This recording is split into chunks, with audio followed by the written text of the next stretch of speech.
парлумони тоҷикистон бо ворид кардани тағйирот ба кодекси андоз шумораи умумии молиёт ё андозро аз 10 ба 7 намуд коҳиш дод. як навгоние ки метавонад барои корфармоён дар тоҷикистон хабари хуб бошад коҳиши андози ҳифзи иҷтимоӣ мебошад. то имрӯз корфармоён дар тоҷикистон барои ҳар корманд ба андозаи 25% маош ба буҷа молиёти ҳифзи иҷтимоӣ медоданд. дар кодекси нав меъёри он 20% пешбинӣ шудааст.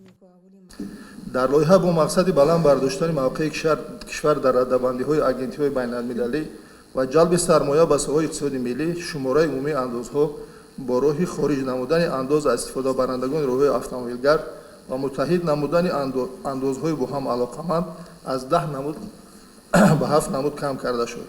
дар баробари ин меъёри андоз аз даромади шахсони воқеъ аз ҷои кори асосӣ аз 13 то 12% коҳиш дода шуд.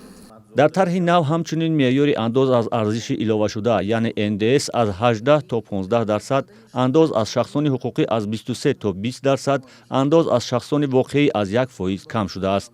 саид ҷаъфар усмонзода вакили парлумон ва раиси ҳизби демократи тоҷикистон зимни баҳси ин мавзӯъ пешниҳод кард ки масъалаи бархе корхонаҳои бузурге ки аз имтиёзҳои андозӣ бархурдоранд баррасӣ шаванд.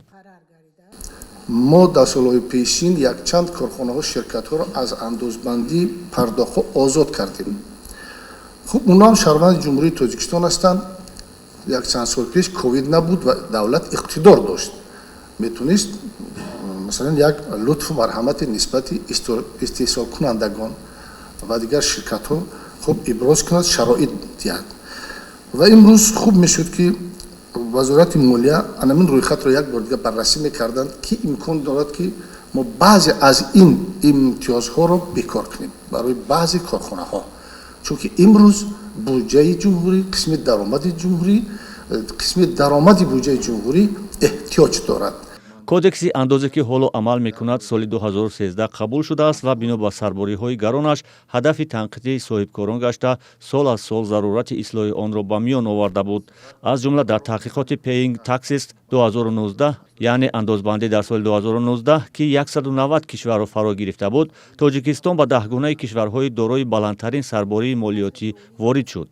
ҳаҷми умумии андоз 67.3%-ро ташкил додааст ки ин рақам нисбат ба нишондоди миёнаи андозҳо дар осиёи марказӣ ва аврупои шарқӣ ки 32.8% аст, ду баробар бештар мебошад.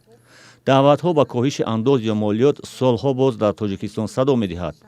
мақомот мегӯянд имкони бисёр кам кардани андоз вуҷуд надорад, чун буҷаи кишвар бар камбуди пул рӯбарӯ мешавад.